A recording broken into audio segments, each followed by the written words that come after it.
So let's go to Judges chapter 17. We're almost finished. 4 chapters to go, and we're going to divide it, I believe, into 2 messages because there are 2 stories here that end the book.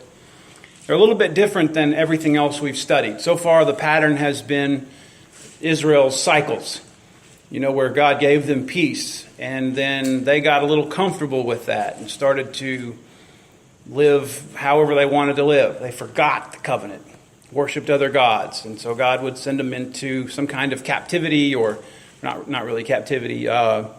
He'd let the enemy occupy Israel, and they would be subjected to those people's rule for a while. And they'd start to cry out, and then God would send a judge. The judge would deliver them from the enemy, and then they had times of peace, which started the cycle all over again, where they'd get comfortable and start to sin, and etc. But that's not how the last 2 stories in the last 4 chapters go. These are a little bit different in that they show us the general condition of Israel at the time. It shows us what it was like to live there. It shows us what good the law did the people. And there's a phrase I want you to catch here. Okay, it says, in those days there was no king in Israel. And you know what people did? Everyone did what was right in his own eyes. It says that once in every chapter. In chapter 17, verse 6, 18:1, 19:1, and 20:25. 17:6, 18:1, 19:1, and 20:25. It says something like, everyone did what was right in his own eyes. And the idea is that there's no one there to force them. There's no one to threaten them. There's no one to guide them. There's no one to push them, like Moses did. Moses said, you have to do this. And Joshua said, you have to do this. And then Joshua died. And then who was it? People had to come along and help them. Those judges helped them. Even when the judges were poor judges, they were still people it was their job to keep the law in front of them, keep them reminded, look, you've got to follow God. And when there was no king, people just did whatever they thought was right. And this idea is not so much an approval of a king. It's not saying this is why God gave him a king, because God never wanted him to have a king, did he? They said, we want a king like the nations. And God said, hey, don't take that personally, Samuel. It's me that they're rejecting. Well, that's exactly right. There was no king. There was no one there to keep him in check. God was their king, and they didn't listen to him. They didn't fear him. Even as many times as they'd been punished for wandering off, they didn't really fear him. They didn't love him or respect him. And that is the point of these last 2 stories. The first story shows us a lot about their religious condition. How did they view God? What was God's purpose? What was their purpose? What was the whole point of the tabernacle and all the religious rituals and symbols and things that they had? Well, what we see here is that they saw those things.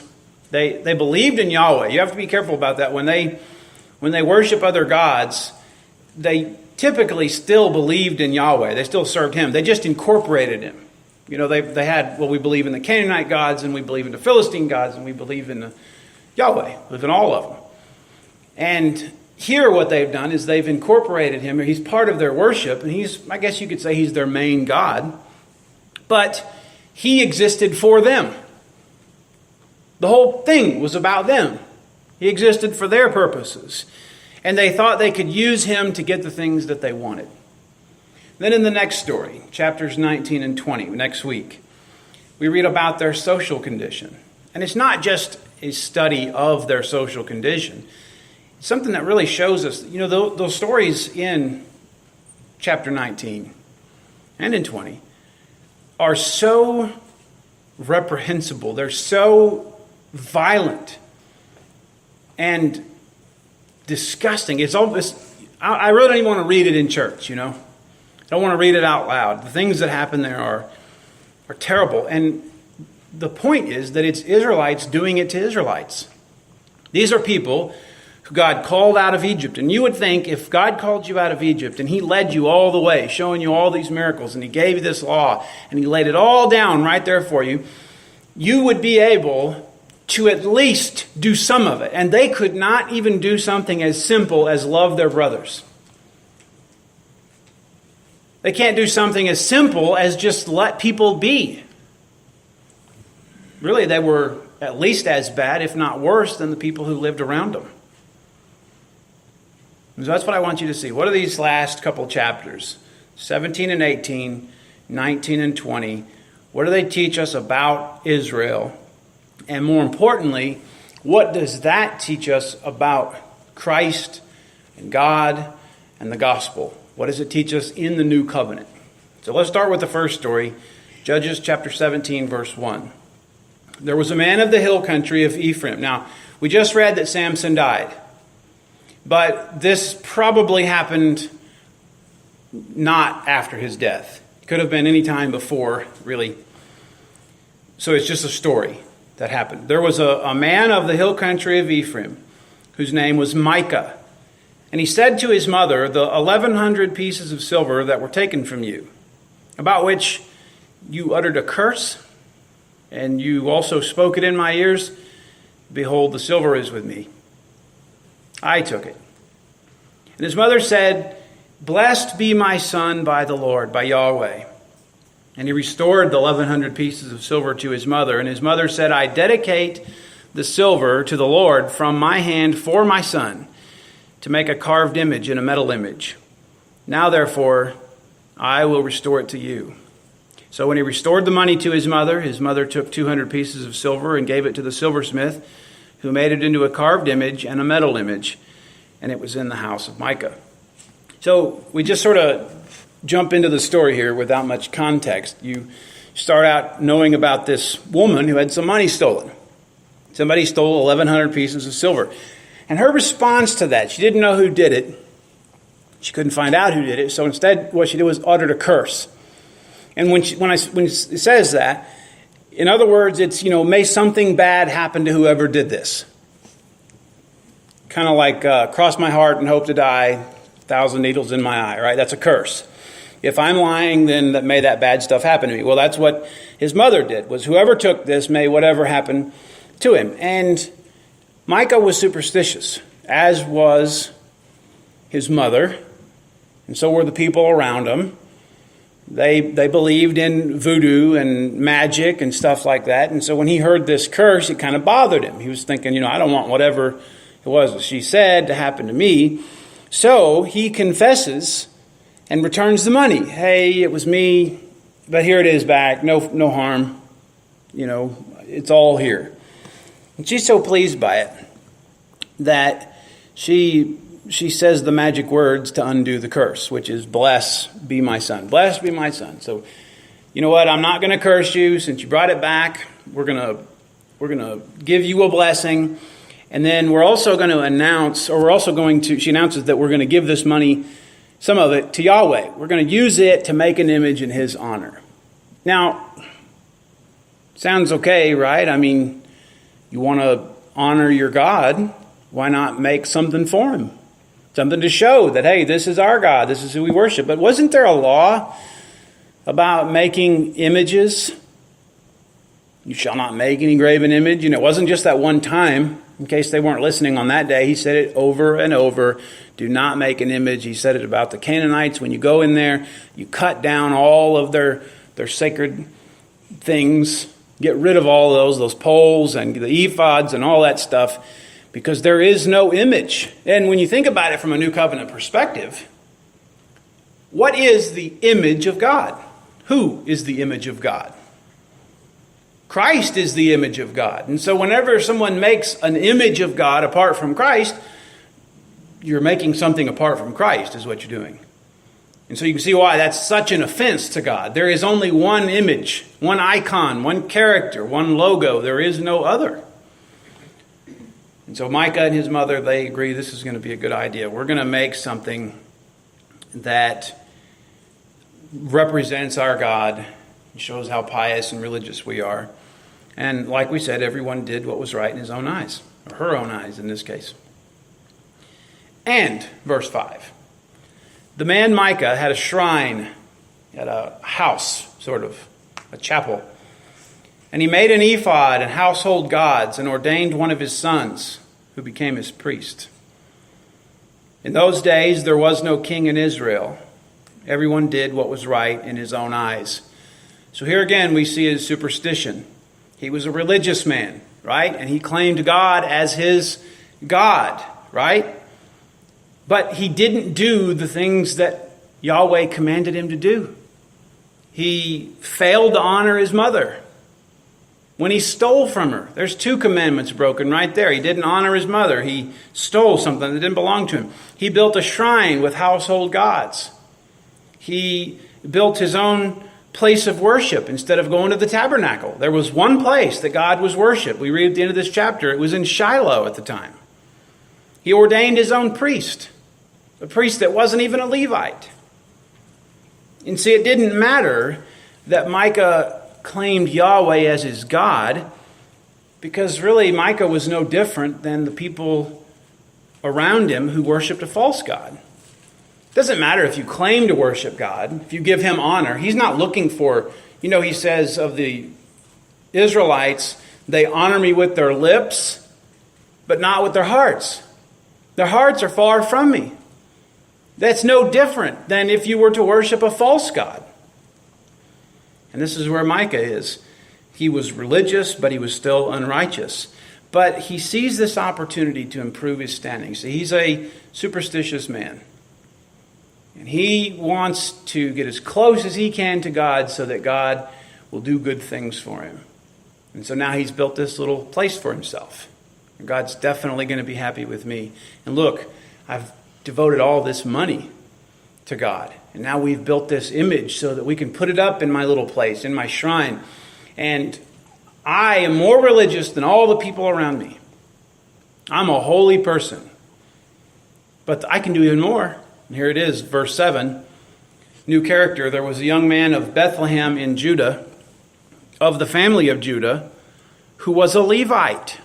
That's exactly what Micah needs, isn't it? He's got a priest, but it's his own son. It's not a Levite. Now here's this man who was a Levite, and he lived there. And the man departed from the town of Bethlehem in Judah to sojourn where he could find a place.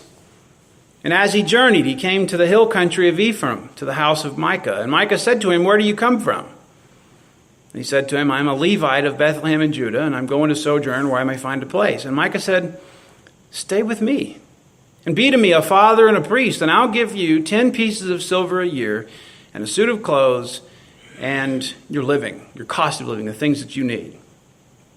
And the Levite went in. And the Levite was content to dwell with the man, and the young man became to him like one of his sons.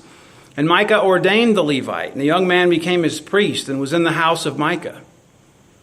And Micah said, "Now I know that the Lord will prosper me, because I have a Levite as priest." So, we get this new character, the Levite. Don't know his name, we just know that he's a Levite from Bethlehem. And he wants something more out of his life, doesn't he? Whatever it is he's got in Bethlehem, it's not his place. He wants his own place, and so he goes off to find it for himself. And on the way, he runs across this man named Micah. And Micah's looking for a priest. And the priest is a priest. He's the genuine article. And I guess Micah sort of figures, if God will bless me for the other stuff that I've done, if he's at all pleased with me for the religious things that I've accomplished, how much more pleased if I have this Levite in my service, an actual, honest to goodness Levite. I can make it so much better. Up to now, he's just kind of got by with the best he could do. Up to now, he's just trying as hard as he can, as best he can, to do the right things, even though it's only right in his own eyes, and even though he knows better, he's still saying, well, I've got this son I'll use, and here's this golden opportunity to do even better. So he makes him an offer. He says, "Stay with me and be a father and a priest, and I'll give you 10 pieces of silver a year, a suit of clothes, and your living." And that's exactly what the priest wants. The priest wants the opportunity to make a place, to get paid for his religion, to be blessed in his service to God. And so he decides to go along. He says, yeah, let's go. I agree. I'll go home with you.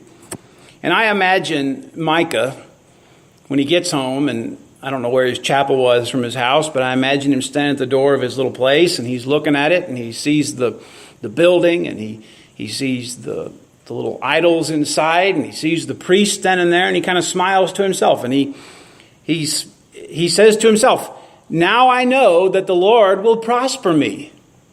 Now I know. When I see, it wasn't complete until I had this Levite here, and now that he's here, I know God is really happy with me, and he's going to do so much good for me. And I imagine the priest smiling back and thinking of how he finally found a way to make his own religion useful. God is finally blessing me for all my hard work as a priest. And when it comes right down to it, you can see that they're both using God to make their lives better. They're both using their religion to get the things that they want. And it's really just superstition. What is the purpose of religion? What is the purpose of reading the scriptures, of preaching the word, of proclaiming the gospel? What is the purpose of all that? Is it to build people up and make them better, to give them more? I wonder if the whole purpose of this, I wonder if the purpose of Scripture isn't to glorify God. I wonder if the purpose of preaching isn't to glorify God. If preaching the gospel and salvation isn't for ultimately the glory of God, and men benefit from the glory of God, but they're not the purpose of these things. Everything that happens is for God's glory.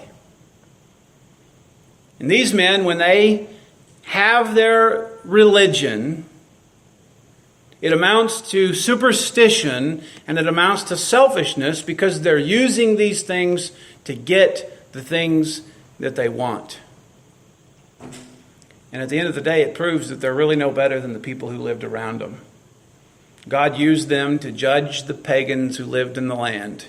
And they get there, and what would you expect? You would expect that if God drove some people out and brought some people in, that the people who were brought would be better. But despite having the law, despite knowing right from wrong, they were no better at all.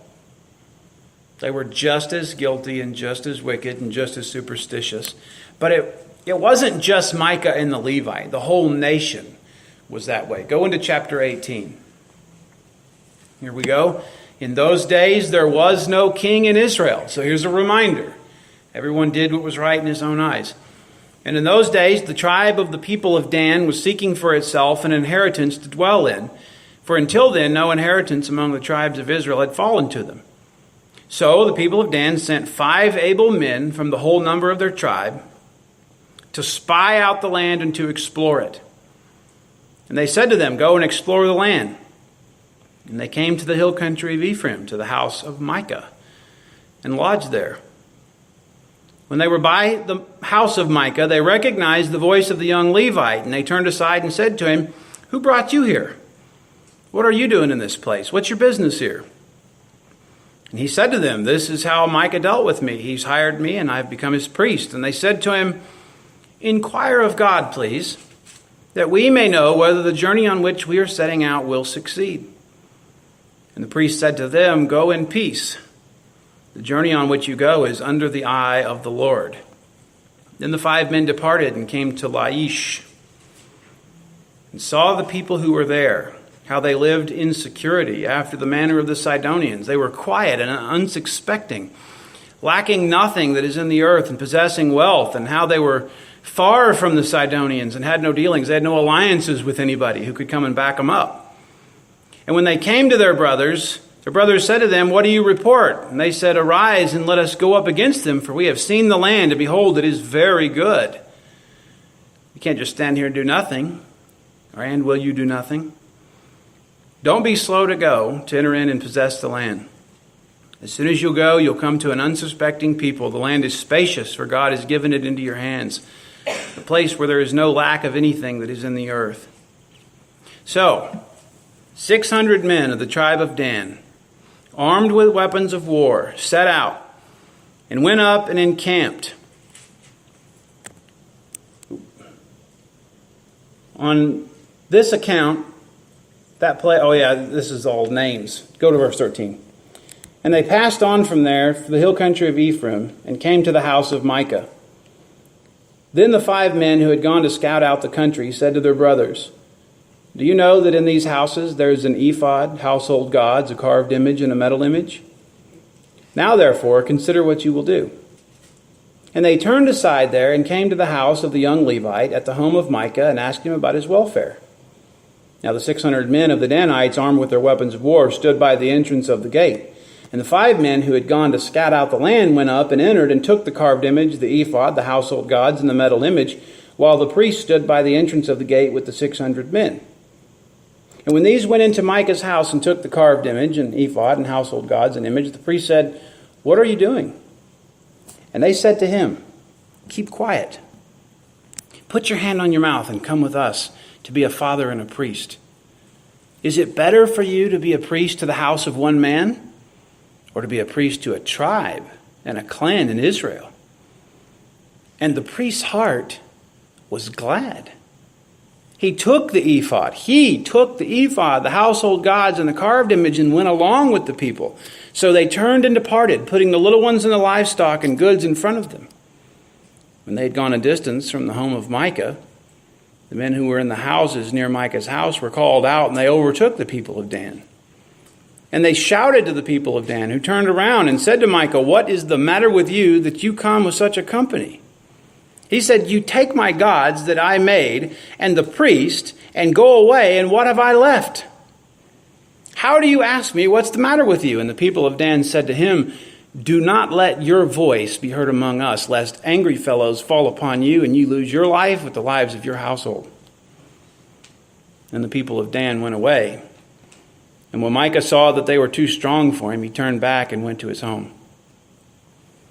But the people of Dan took what Micah had made, and the priest who belonged to him, and they came to the place, people quiet and unsuspecting, and struck them with the edge of the sword and burned the city with fire.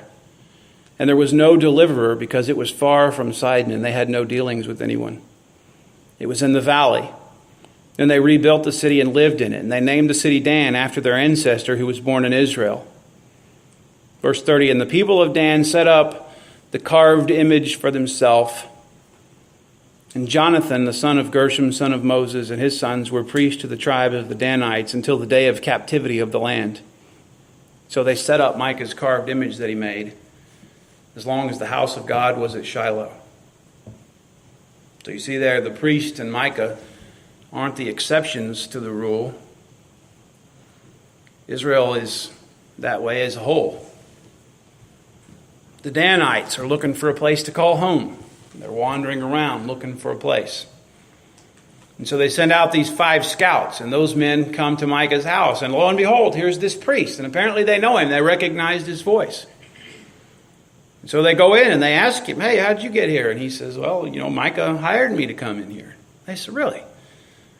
"Well, I tell you what, since you're a priest, and it's your job as a priest," you remember the high priest had the Urim and Thummim. You remember he pull out those cards or whatever they were, and they would say yes or no, basically. "Why don't you go and find out for us if this trip is going to be worth our time? How are we going to do?" So he goes and he does whatever he does. All unauthorized. It's not his job to be doing this, but he's taken the responsibility because everyone's doing what's right in their own eyes. He comes back and he says, "Hey, I've got good news. You're gonna have success on this trip. You're under the Lord's eye. Go ahead and go in peace. Don't worry about a thing." So they head out. And they hadn't seen this for sure yet. They've asked him, and I suppose they believe him. But then, lo and behold, there's the city. They look down on this thing from a distance and they say, "I can't believe it. Do you see how rich this land is? And do you see the wealth of that place? And look, there's no one around.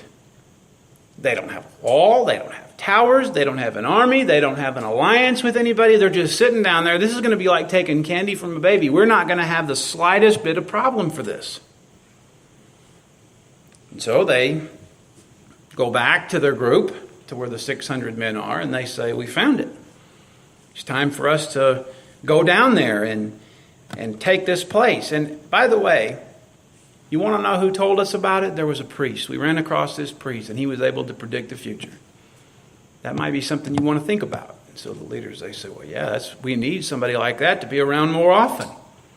So let's go by Micah's house on the way down to this place, and we'll get the priest. And the priest is a little bit confused at first. He doesn't know what's going on. He sees these men. They're taking the household gods. He says, what are you doing? They say, shh, put your hand over your mouth and come with us. Wouldn't it be better? Wouldn't you be more useful? Wouldn't you be better compensated if you served a whole clan of people instead of just this one guy? And what did it say about the priest? His heart was glad. He hears the words come out of these people's mouths, and what does he see? A promotion.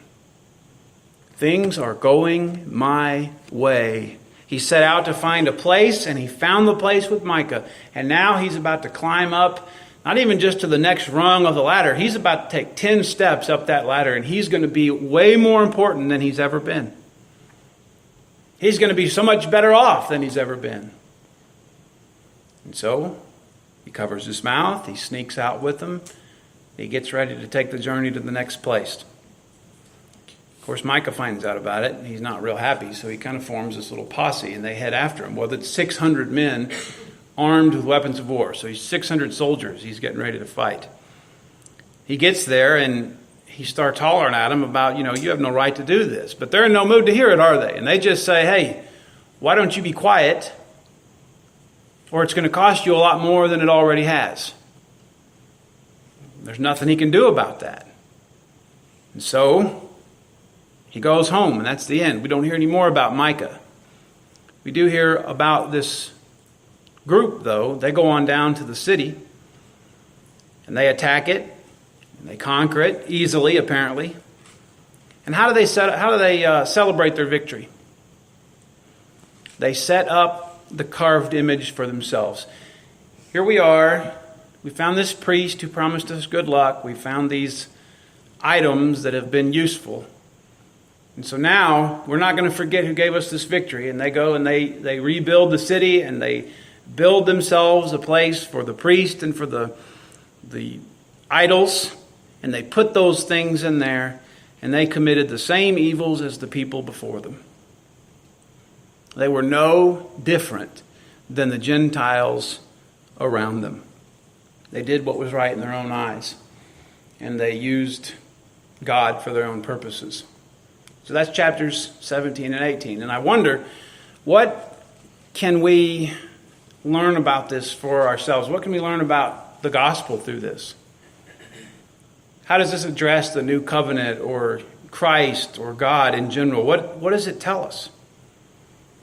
Well, the first thing that I think we could say with some confidence is it shows us that sincerity is irrelevant when everyone's doing what's right in their own eyes. It doesn't matter how sincere you are. If you're wrong, you're wrong. There's no question that Micah was devoted, right? I mean, he certainly wasn't an atheist. He certainly believed in God. He certainly wanted to do the right thing. He just didn't really care that much if it was God's way. He had this devotion, but even his devotion was sinful because he broke the law. There were explicit commandments. Don't do this. And he didn't care about those things because, hey, he can do what's right in his own eyes. He didn't have a right to do that, did he? He didn't have a right to set the terms of worship, and he didn't have the right to say what was acceptable. And I'm thinking about a couple of things here in relation to this. A couple of things that I think are very close to home. First, I'm thinking about people who call themselves Christians, but then they make up their own doctrines. They believe the things that they want to believe. And you've seen these people, probably, you can show them what the scriptures actually say, and it's like that doesn't matter. This is what I believe. Don't bother me with what the scriptures say. This is what I believe. This is what I've always believed. Or I don't understand what that says, so I'm not going to believe it. I'm just going to believe this. Or I don't see how that can fit in with what I know about God, so I'm not going to believe that. I'm going to believe something else. These people, they're devoted, right? They're all in for evangelism. They're all in for Bible study. They are happy to be different from everybody else, whether that means the way they live or the way they look or whatever. They're happy to set themselves apart and be devoted to a different kind of lifestyle. But the thing is that enthusiasm doesn't take away sin. Being excited about something, being devoted to something, it does not change the debt that you owe. If you'll remember in Romans, Paul condemned the Israelites, talking about how they didn't know the righteousness of God. And he says they have a zeal for God, but not according to knowledge. They have a zeal, sure, but it's not according to knowledge. All the sincerity in the world, all the devotion in the world, all the effort in the world does not change anything. I've heard people say, well, there's a lot of things I don't understand, and I know there's a lot of things I don't do, but I just feel like when I get to heaven, God's going to judge me by what's in my heart. And the answer to that is you really don't want that. You don't want to be judged by what's in your heart. The heart is wicked and deceitful above all things and beyond cure. Who can understand it? Wicked and deceitful. That's why there are so many people who end up there in Matthew 7 saying, Lord, Lord, but look at all the stuff we did. He says, depart. I never knew you. The thing is that with the scriptures, God has told us the way. It's the only way. You do realize that the scriptures aren't a negotiation. They're not suggestions. The scriptures are a revelation of God. And when they reveal God, they reveal him as the sovereign, authoritative dictator of the universe. And our opinion makes no difference. There might be things, you might say, well, other things about God that I don't really like. You don't have to like them. It doesn't matter if you like it or not. It's what it is. It's true if God has revealed it. We have no right to change it. We have no right to soften it. Of course, we can be gentle in the way we do things. There's a time for everything. There's a place for everything. But you can't deny what's true about God if it is true. It's not for us. Another thing I'm thinking about. So Christians who make up their own doctrines, but also I'm thinking about the question specifically of what happens to all the people who die without hearing the gospel. It's a pretty important question, isn't it? What will God do to all the people who died in Africa who never had a chance to hear the gospel? People in the 15, 16, 1700s. They never knew anything about God. What if they did the best they could with what they had? What if they did it with all their hearts? And some people say, well, God can't really punish them, can he? I mean, they didn't have a fair shot. But what's the scripture say? If we don't have the right to force our opinions on God or change him because of what we think is right, what do we have to do? We have to find truth in the scripture. And what does the scripture say? Look at Romans chapter 1, verse 18.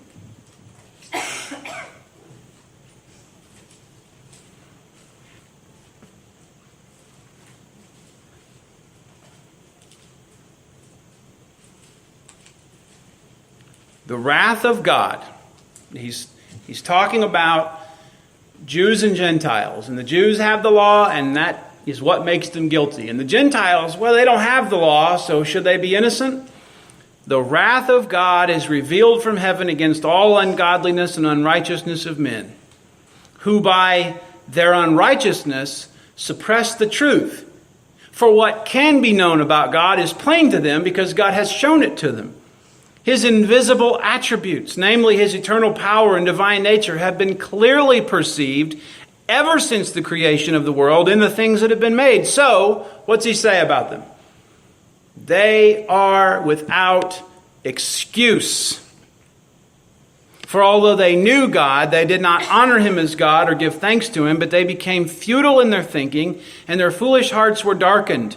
Claiming to be wise, they became fools and exchanged the glory of the immortal God for images resembling mortal men and birds and animals and creeping things. These people are naturally selfish. These people are naturally enslaved to sin. They're God's enemies. And they hate him. And I want you to look and see how deliberate this is. What can be known about God is plain to them because God has shown it to them. Although they knew God, they did not honor him as God. They did not give thanks to him. Instead, they filled their own heads with empty thoughts, with vain things. They deliberately exchanged the glory of the immortal God for images. That's just what Micah did, wasn't it? He exchanged the image. He exchanged the glory of the immortal God, who said, "Do not make any graven images." He exchanged that for images resembling mortal man, for the things that he knew. All the sincere devotion in the world won't change who you are. It won't make you better. It won't take your sin. What does Jesus say? I am the way, the truth, and the life.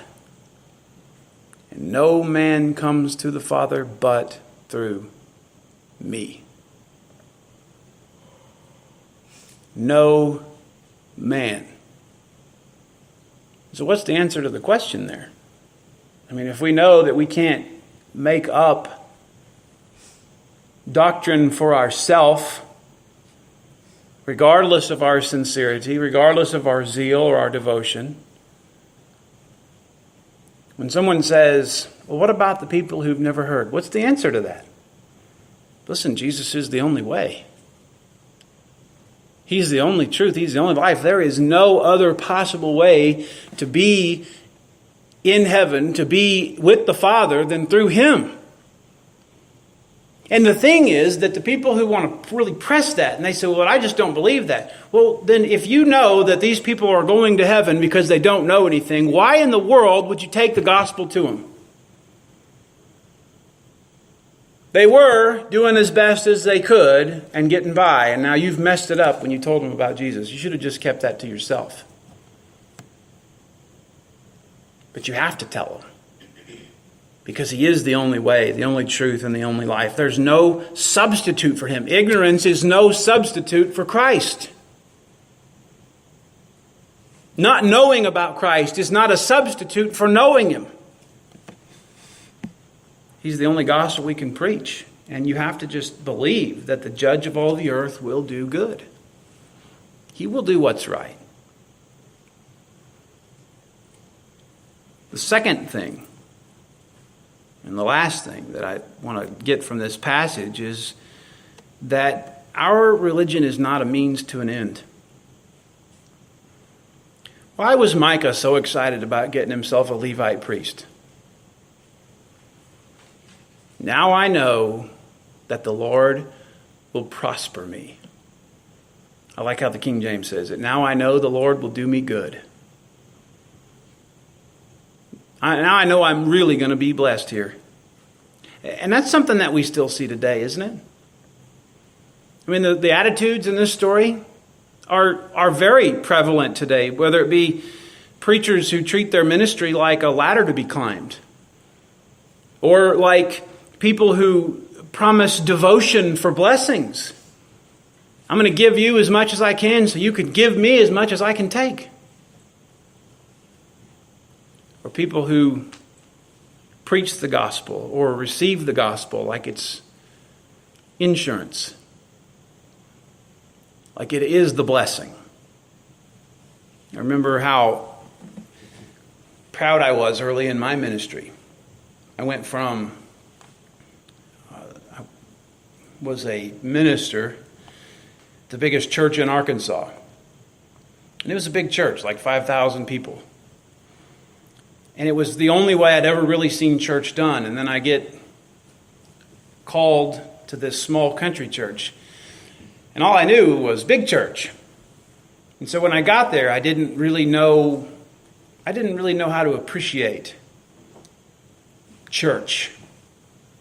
All I knew was all the things they were doing wrong. And so I wanted to make those things better and try to fix them. And I remember there were a couple of things that happened. One, I went to a conference called The Beauty of the Small Church. And while I was there, that really changed. Like people were saying to me afterward, you've changed since going to that conference, because I saw how beautiful the church was. Another thing I remember that happened during that time that really hit hard on my pride was I listened to, I shared with y'all a sermon this last week or whenever, the 10 shekels in a shirt sermon, which is on this text that we're reading. And he says in that sermon how he went to Africa and he was so disillusioned because he realized that the pygmies there, they weren't waiting for someone to come and tell them about Jesus. They didn't know and they didn't want to know. They didn't care about that. And he was angry at God about that. And he was praying to him. And essentially, what he said was, God answered and said to me, I didn't send you there for them. And in my mind, I remember I was walking down the street as he said this. I was preparing for him to say, I sent you there for you. I didn't send you there for them. I sent you there for you to fix whatever was wrong in your head. But that's not what he says. I didn't send you there for them. I sent you there for me. God's glory was preached, no matter how they responded. And that totally shook my theology. It totally changed. It made me think about what am I doing as a pastor? You see, at that time I was thinking I need to go to the next level. I was at this big mega church and now I've been given my own opportunity, and so I'm going to build it up and become all I can be. And then when I'm done with this, I'll move on to something bigger and something better. And I was really no different than the Levite. I'm looking for a place. I want to know how I can get more blessed by using my religion. But my blessing isn't the point of my religion, is it? What I can get for myself isn't the point. All of this is for the glory of God. No matter what happens. Say I'm the pastor of a 10,000 person mega church. It's not for me. I can't take any credit for anything. It's all God. Say I'm the pastor of a little country church. It's not for me. It's all for the glory of God. I don't care. I don't care which way it goes, as long as I get to preach His glory.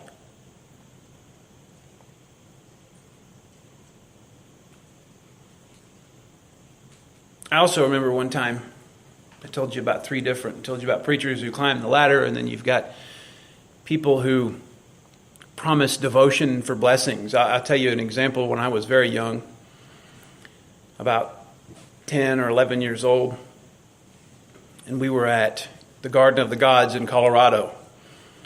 And for whatever reason, like an idiot, I went out on this ledge way up high. And I thought I was going to die. I thought I was going to fall off. Genuinely thought I was going to die. And I remember praying to God at the time. I was standing my back up against the wall, holding on as tight as I could. And I said, God, if you'll get me off this ledge, I promise I'll never say another curse word as long as I live. Now, what was that? That was me trying to exchange devotion for blessing, wasn't it? And if you think about it, a lot of people really aren't that different. God, if you'll just do this, I'll do this. Does God bargain with people? The only reason I came off that ledge that day, it wasn't because I said I'd never curse again. It was because God wanted me off the ledge that day. You can't make a deal with him. You can't manipulate God. I remember once hearing a preacher talk about how he had fasted for some 40 days and he wanted the church to go with him. And what he said was, the way he got everybody to do is he said, I want you to think of the one thing you really want. And then we're going to fast for 40 days. And all of us are going to ask God for the one thing we really want. And we're going to see if he'll answer it. Wait a minute. What? So you're saying that God is like, kind of like a genie. He'll give me my wish if I don't eat food for 40 days. If I'm super devoted to him. If I really ask, seek, and knock, and I do it with all my heart, as hard as I can, and when it costs me something and when it hurts me, that's when God is going to pay attention and give me the things I want, right? I mean, it sounds absurd when you talk about a 10-year-old kid who makes a promise like I made, but it actually can be a lot closer to home in principle, can't it? God, I'll do this if you'll do this. God doesn't work that way. What if he doesn't give you the thing that you want? Will you be less devoted? If you fast 40 days and God doesn't give you what you've asked for, will you ever fast again? What if your whole purpose is God's glory? From start to finish, God, it's all about you. If you choose to give me something out of this, I'm happy to take it. But hey, I'll take the good and the bad from your hand. I'll take nothing from your hand if that's what you want to do. Because you deserve that. You deserve my devotion.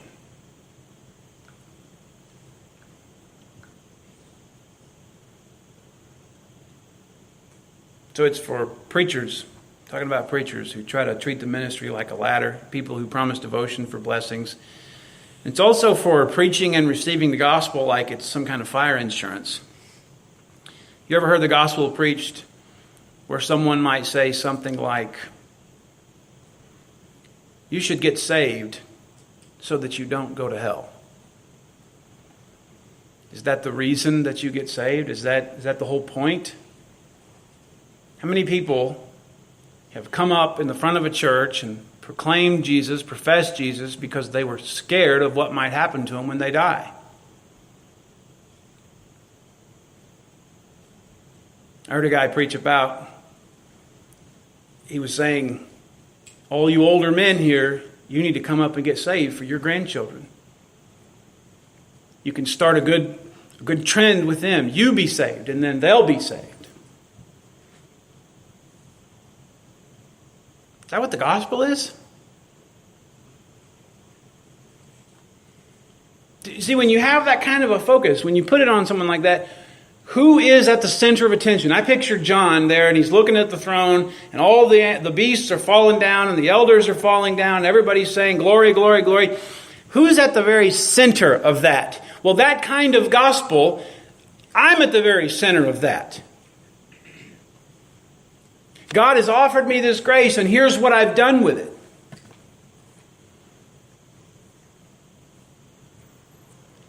But the reality is, the truth is, that God is worthy of our praise and worthy of our attention. He's worthy of whatever glory he gets, even if he sends all of us to hell. Is that true? Is God worthy of all the glory he gets, even if no one goes to heaven? And so when we worship him, look, when I come into the ministry, whatever ministry you have, I'm not trying to become more or make more. I want to glorify God.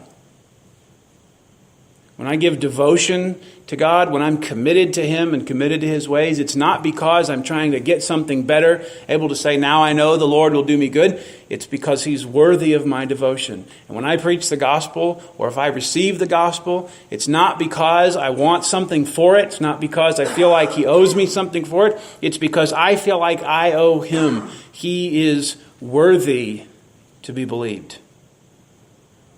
That's why we preach. That's why we devote ourselves. And that's why we believe. Jesus, thank you for this passage. I pray that you would be glorified by it.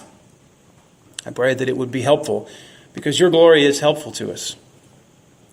We are your body and you're the head. So when one is lifted up, both are lifted up.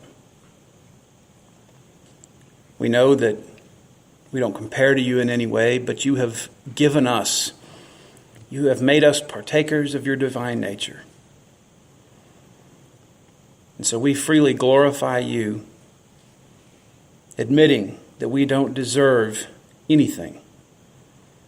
But we can hang on to those promises that you've made. We will be lifted up. We will be blessed. And so we praise your name and trust you. Amen.